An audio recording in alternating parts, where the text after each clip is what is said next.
Jeremy Lee Quinn, who you have interviewed Yes. on DarkHorse.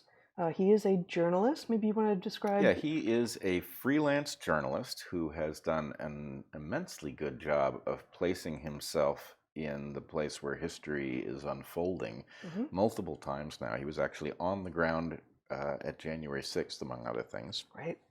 at the Capitol.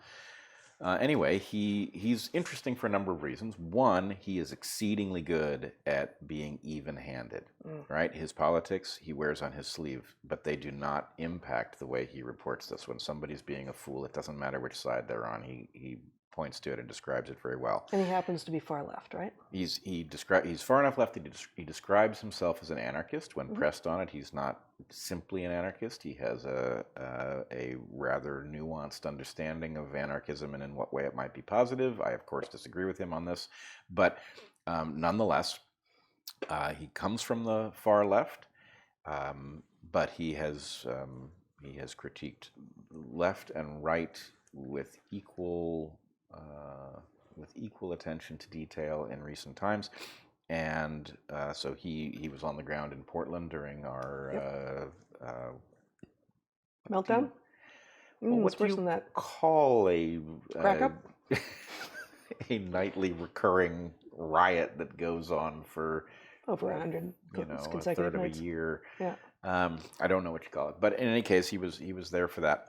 So anyway, he has continued to do this, where he figures out where things are happening, and he shows up and he documents them, and he's collaborated with people whose bent is more of a photographic and video nature in many cases. Anyway, quite like the guy. Really like what he's been doing. You want to talk a little bit about his most recent thing from LA Magazine? Yeah, so he has written this piece, and you can just show my screen. I'll just read a bit from it, called Exclusive, Transgender Fugitive Who Spurred We Spa Riots Bears All. Darren Merriger, I don't know if I'm pronouncing his name correctly, the just arrested Angelino who launched a firestorm from a women's locker room, spoke with LA Magazine while on the lam. And so Merriger, again, I may be mispronouncing his name, is now in custody, but he was not for something like 15 months, I think. And while he was not in custody and he was being looked for, Jeremy Lee Quinn sat down with him and did this interview, which is quite interesting. So let's just read. So for those, many people may remember that in the early summer or June of 2021, there's a spa in LA's Koreatown called the We Spa.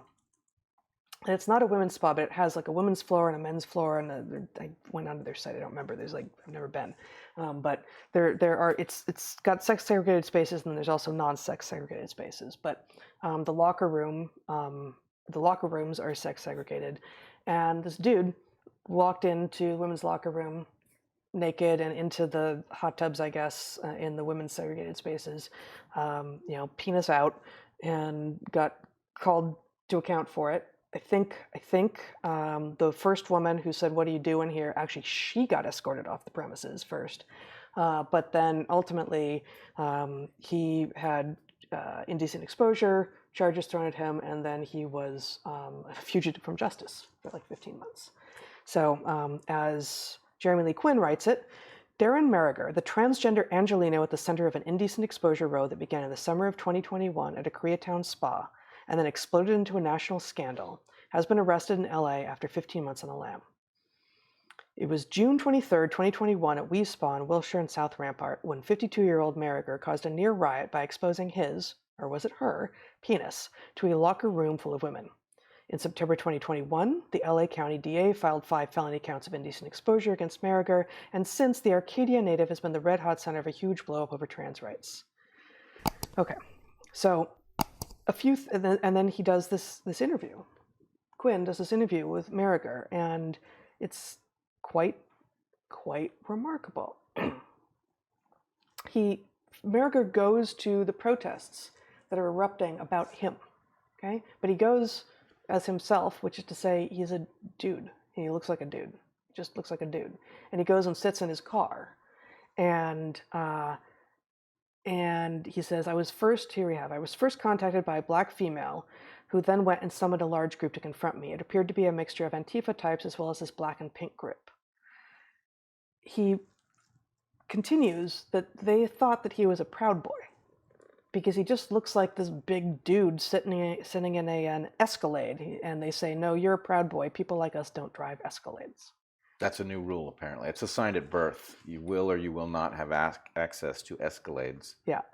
So now we know that the people who were protesting on behalf of this dude's right to expose himself in women's locker rooms and in women's spas were hassling him for looking like a Proud Boy in an Escalade and didn't believe that he was the trans woman at the center of this. Well, wait. I want to add something. You may be going there, Okay. but in the interview, it's quite clear he is under no illusion whatsoever about whether or not he looks like a man. In fact, at one point in the interview, he says, how would anybody know if I didn't tell them, right? But this is not a simple case of somebody gaming the system because, well go ahead. So let's just read this section that I think you're referring to here. Let's back up a second, Quinn says. Should we be using male or female pronouns with you? How do you identify? He says, I'm very neutral, like non-binary, although I don't like that word. I'm legally female, but I have facial hair, I have a penis, I have no breasts, I don't have a feminine voice, I don't wear makeup or dress up like a female.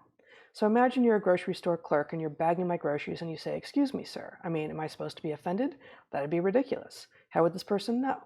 But technically, for legal terms, I am she, her. I put female on my driver's license, but I've had to struggle my whole life fitting into traditional society. Quinn says, and you sleep with women? You're a female who has heterosexual sex with females? Merger, whatever his name is, says, I have heterosexual sex because my penis fits in a vagina.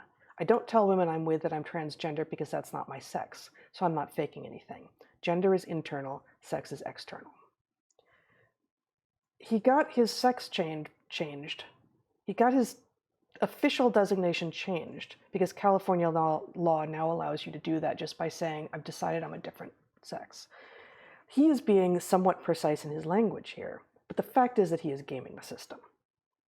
He is just making a claim that he feels like a woman, and he is actually in no way doing anything that appears to have him be woman-like even. So just two more here. Well, okay, it's sort of relevant to that. Okay. When I read that, it created some sympathy for him in my mind. And he loses that sympathy later on for reasons we will get to. But my sense is, okay, on the one hand, this is a person who is certainly clearer about where they are and what their expectations are with respect to the world than most folks, if he were purely gaming the system.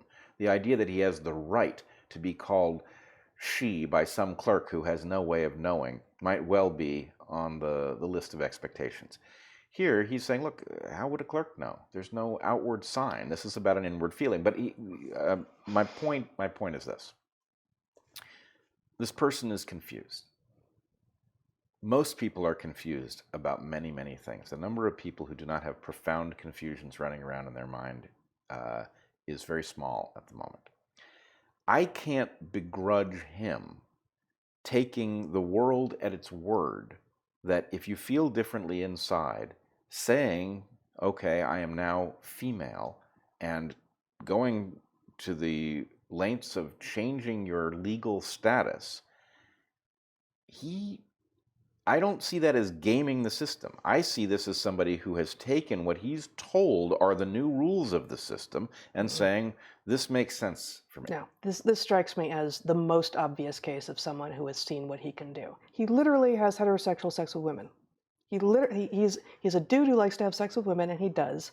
And he doesn't tell them that he goes and pretends to be a woman because he got his legal status changed in order to get himself into spas and hang out with a bunch of naked women. Like so, that's what he has gotten. Like that is, he gets to walk around with, and you know, I, as you know, do not like to play this card, as it were, but he gets to walk around with the privilege that big brawny men walk around with. He gets to walk around at night with a lot less fear that, oh my God, I got to make sure I don't turn down that corner or down where there's a street light out or this side or the other, because he's walking around like a dude because he is a dude. Right. And then because he had one legal thing changed as soon as the law changed in California, And now he gets to go and swing his dick around in a women's spa. No, but you're right that that's appalling. The question is whether what is appalling is that is the new set of rules, or whether what is appalling is his availing himself of that rule. I've had to struggle my whole life fitting into traditional society. He says the right keywords. There is nothing here. So he says, was that something that was discussed with your therapist? Quinn asks. How did you come to the decision to make the appointment to go in to get the driver's license changed? This is the only thing that's different for him, right? Yep. He says, our discussion basically started around April 2017. Between April 2017 and 2019, I had figured that, evaluating how I fit and how I had problems in prison, you come to the conclusion that makes more sense, where you're going to fit better in life.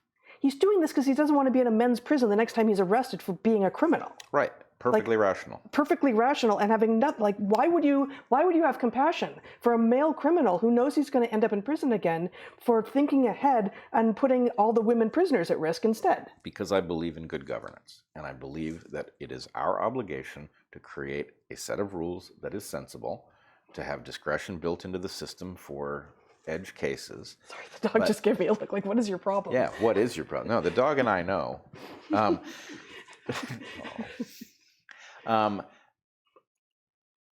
There are two questions here, okay? One, are you going to fault people for utilizing the rules as they are laid out? To my way of thinking, you have insane people who somehow gained power to change the rules that the rest of us live by, right? Those people are despicable, right? They are involved in a power game. Somebody who looks at the rules and does what they think matches best. He doesn't think it's what matches best. It means he doesn't have to go to a men's prison. Perfectly rational. He's gonna end, yes, rational, but having nothing to do with whether or not he actually feels like a woman. He doesn't. Well, I don't know. But you are a convicted sex offender, aren't you? Quinn asks him. Weren't you once caught without pants and masturbating while peering into the window of an 85-year-old Arcadia woman? So what happened was this elderly man got up to use the bathroom in the middle of the night, and his bathroom overlooks another yard, and he saw me masturbating. But even if it was masturbation, I don't have a problem with that, because that's not illegal. It's only illegal if you're masturbating in someone's face, like George Michael. A, that's not an answer. B, he's despicable. Yeah, this is one of two places where he lost my sympathy. But I don't understand how he had your sympathy at all. He's clearly doing everything he can to put himself in women's spaces where he can be criminal. There's lots of words I could say there, but he's going to end up in a women's prison if he ends up in prison again, and there he will be putting all of the women at risk. I guess he has no place in a women's prison. He has no place in a women's. We both agree he has no place in a women's prison. He has no place in a women's spa.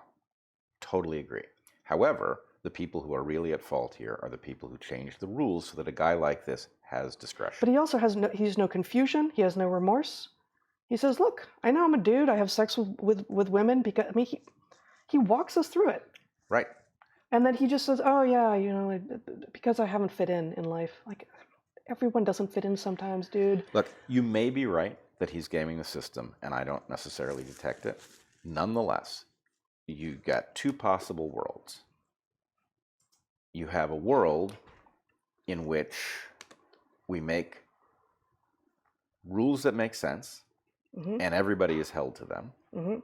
Or you have a world in which dangerous people are allowed to create a hellscape in which you have choices you shouldn't have, and they decide who will be flagged for making those choices and who will not, right? You have monsters deciding on the rules of sex and gender, silencing biologists and doctors and anybody else who would dare speak up and point out how insane this is. And then on the street, they're saying, here's how we know you're full of shit. You drive an Escalade. Okay? So. No, they approached him because he looks like, in their words, a Proud Boy. Right. Okay, but. He couldn't possibly be the person at the center of this. We have the same, I'm going to forget the name of the institution that was shot up in the recent shooting that was touted as conservative shooting up a trans space, and then the guy turned out to identify as trans. Oh, the Colorado Springs, the queer bar outside of Colorado Springs. Right. Take a look at that. Here you've got a situation in which a queer bar is shot up. You have everybody saying, well, this is obviously anti-queer. Yeah.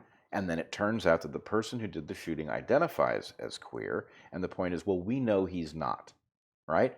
You are free to tell us whether you do or don't identify. But if you turn out to be one of the ones we don't like, then we are in a position to say you're making it up.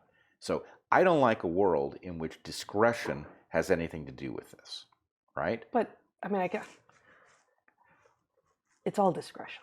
No, it's not all discretion. The fact is, if the monsters are going to make a rule that says, hey, if you tell us you're female, you're female. If you say you're trans, right? If they make that rule, they have to live with the downside of that argument. Okay? But so I don't know where this guy falls. I don't know. He could be pure monster, and he could have no gender confusion, no strange feeling inside of him, be saying that because it's the right thing to say. That's perfectly possible, and it's consistent with a couple of things in this article. Or he could be somebody who is looking at the rules as they are laid out and saying, actually, in light of the rules, this is what I am. I don't buy it for a second. Not with this guy. One more segment here to read. He is saying that someone, a guy, a trans woman, I guess, who goes by Bambi Salcido, I may be mispronouncing that, I guess I'll just read this, and you can show my screen if you like, Zach, just while I'm reading it. You mean Bambi Salcido, Quinn writes, president and CEO of the Trans Latin Coalition, the largest trans-led organization in LA. She said in a story about you, you'd think after getting arrested a bunch of times she'd just change clothes in a stall. So Bambi does refer to this guy as a she, yes. And the guy, whose name I keep forgetting, says, right, so in the article, she says she goes to Wee Spa 3 times a year and she gets naked in there and she never has a problem. So I spoke to Bambi Salcido on the phone before the story came out. She admitted to me that she has boobs and she takes off her top, but that she does not take off her bottoms because she has a penis. Nobody knows she's transgender. Quinn says, nobody knows you're transgender and you have a penis. What's the difference? That is to say, people read him as male because he's male. And why do you call Bambi a supposed transgender person? Quinn asks. We can go into that, but if she surgically altered parts of her body, that's transsexual. I know that's a controversy in and of itself, but I can explain that. Quinn says, are you saying that transitioning either hormonally or physically somehow disqualifies someone from being authentically transgender? And he says, you have to understand gender identity. Everybody's confusing your internal with your external. All these external people are doing what is being called transitioning. There's no transition. That's called deviation. I'm tired of that word transitioning. It's a fake word that people like Bambi use. The whole point is this is how you are born. So, and this is the guy. And he's saying that people who are actually living this with downstream consequences for themselves, who are actually having the surgery and the hormones, are a different kind of thing. And he's the real deal, because he's just a dude who likes to go naked into women's spaces and be a nightmare. I've said he's confused, and he doesn't belong in these spaces. Yeah, okay? I don't think there's any confusion here. Hold on. You and I have said that, in fact, trans is a very rare but long-standing thing, and that what is highly unusual is that we have now taken technology and decided that if you are trans in the sense that you have this profound dysphoria or whatever the defining characteristic is, that you are entitled to modify yourself with technological help, right? And the point is you have a long-standing something that appears to exist elsewhere, and then you have a modern medical something. And the question is, what is the relationship? Now, I don't like this guy's argument. If people are actually trans and they have this profound dysphoria, and then they make a decision to modify themselves, I don't see that anything about their psychological state is lost. So I don't see why he would exclude them from the category. But his point is the fact of whatever this psychological state is distinct from the physical modification. Well, I think, and maybe, and this gets to the next piece that we're going to talk about, but he thinks that gender identity is real. Mm-hmm. As do all the trans rights activists. Confused. Gender identity isn't real. And like everyone, it seems, who reads now the New York Times and Washington Post and NPR is told that they really have to accept that gender identity is real or else they're transphobes. Well, Sorry, no. Like, gender exists in non-human animals, and sex exists in almost every life on the planet, right? Gender as the software to the hardware that is sex, as in an animal that can move around the behavioral ramifications of the sex that you are.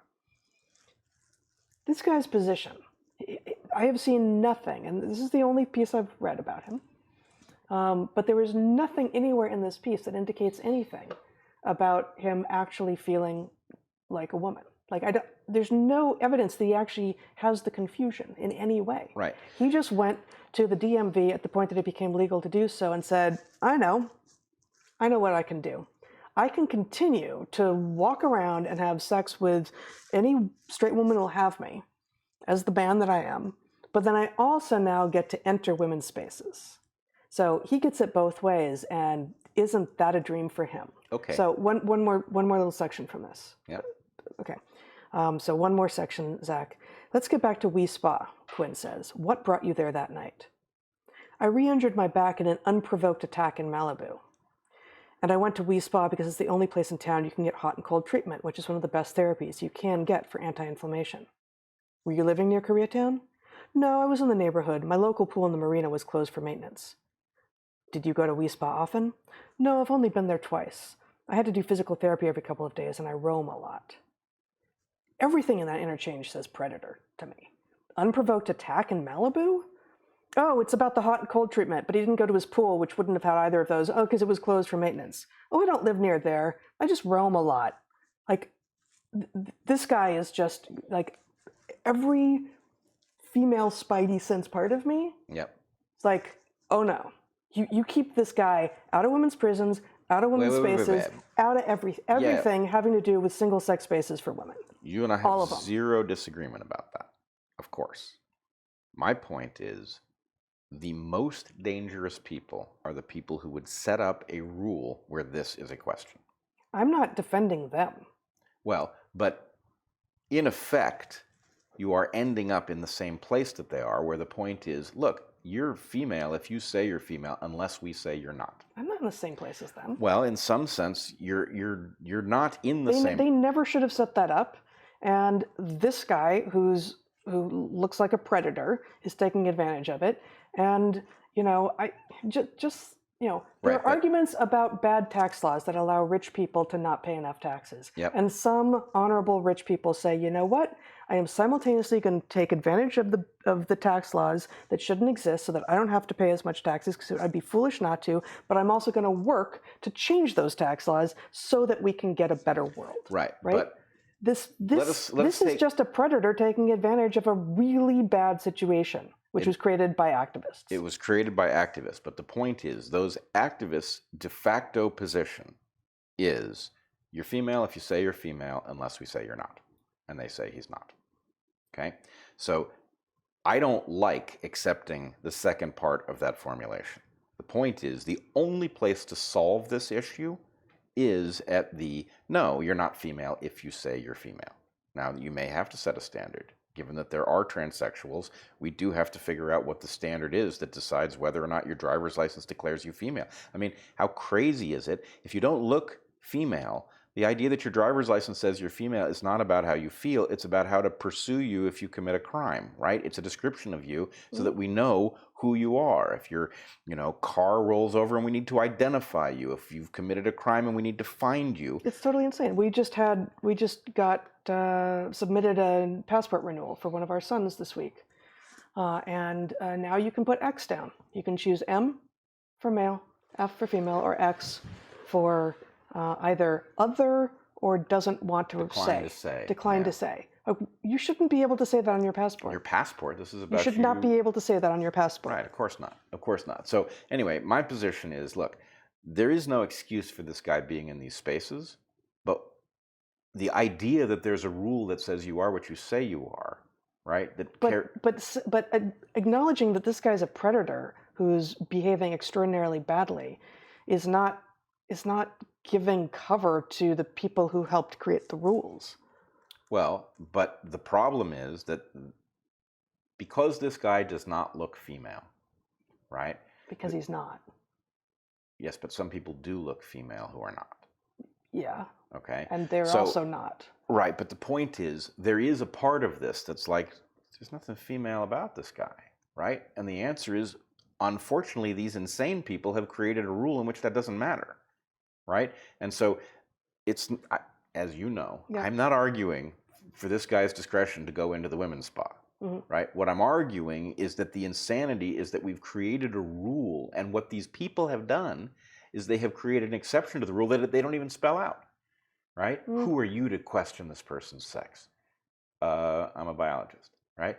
Doesn't count, doesn't matter. Biology says sex isn't binary. Okay, they're the only arbiters. They're the only arbiters. That's the point. They create a rule and they're the only arbiters. I agree that that's insane, but the fact that I come in this particular case that I end up agreeing with them doesn't make him anything less of a predator. Well, I mean, look, you don't know for sure what he is or isn't. Like Quinn asks him several direct questions. Like he's been in prison for. He's a convicted sex offender because he was masturbating while peering into the window of an 85-year-old Arcadia woman. The guy says, yeah, but I was masturbating. That's not illegal. That's not an answer, and it was illegal. Oh, okay. So there's a question of... Creep is nowhere close to strong enough word for this guy. Creep is nowhere close to strong enough. Totally agree. On the other hand, all of the creepy shit that exists in porn now, right? The fact is, we're talking about this guy. No, we're talking about, we've got an industry which caters to creep, okay? Absolutely. Okay, yes. So the point is, being a creep ain't illegal. He's right about that, okay? I don't know what the situation was with the window, whether he was breaking the law or not. Presumably he was, because he was convicted. But my point is, Western civilization has a problem with this exact concept, right? It does not say creepiness is unacceptable. It says, actually, true. It's monetizable. Okay, so this is true. In a world where creepiness is on the menu and your gender is what you say it is because a bunch of crazy people have gained enough power to make that the rule, I don't want to place that at this person's doorstep, nor do I want to assume that I know what he's getting out of it. Yeah, I assume he's getting sexual gratification from being naked in front of a bunch of women that he's not really entitled to be naked in front of. But why is he there? Because a bunch of insane assholes changed the rules so that we can't enforce anything that makes any sense. So maybe what your position is, the part of your position that I wasn't seeing before is I, Brett, see most of what you, Heather, are seeing in this article, but I don't see evidence that this is the worst of what is being produced by the system. That they're actually, this looks pretty clear-cut, but there actually are some ambiguities, but there's a whole lot of place where there appear to be ambiguities where there actually aren't. And we need to be thinking system-wide about, and as we are, but we need to be thinking system-wide about how depraved we are becoming. Right. We have to think about how depraved we are becoming, and frankly, at a game theory level, this isn't hard. There's one place to solve this problem, and it has to do with the rules. And yes, you may need some discretion for edge cases, but the one place to solve this is to make an unambiguous rule about who is and is not allowed to join the sport, to go to this prison, to join this women's space. Yeah. Okay, that's the place to solve it. There's no other place that is even remotely viable. Yeah, and actually, it occurs to me, and this is something we've talked at before, but it never quite occurred to me before to think that actually their language around what happens when the doctor sees you for the first time if you didn't have ultrasound or amnio or something, and so your sex hadn't been observed before birth. At the point that your sex is observed at birth and they're assuring us that it's assigned, that moves reality into this space of discretion. That takes reality from reality to discretionary space. And so once reality is discretionary, then everything is discretionary. It is stolen from us the part where no, actually, there's a base truth here. Dude's a dude. And in this case, he's not even trying. And in other cases, they are trying. And it doesn't matter, still a dude. Yep. So before we go on to a case that does show what the worst of this looks like, I want to make one other point, and it's going to be a little hard for many people to grasp why it's related here. Okay. But Years ago, I gave this TEDx talk on the personal responsibility vortex. And Yeah. the basic point is there are two kinds of systems in the world. There are systems in which the cleanup is done by the benevolent people. Those systems evolve towards being ruthless. And there are systems in which the ruthless pay the cost of cleaning up the system, and those systems evolve towards benevolence. You can adjust the rate at which you evolve in these two directions, but you're one side of the line or the other.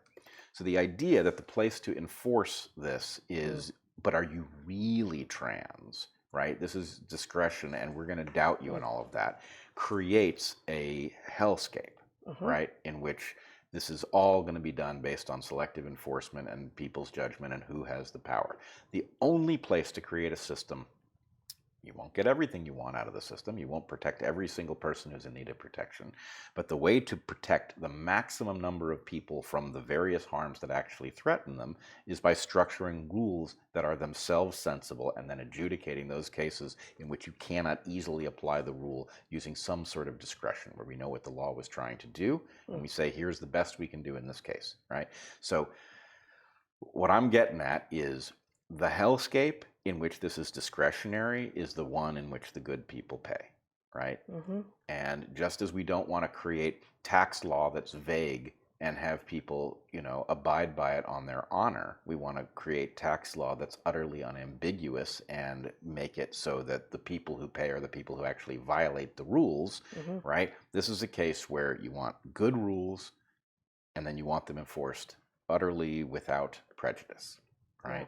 And we're headed in the other direction because dangerous people and their simpleton partners have engineered a set of rules that, a child could game.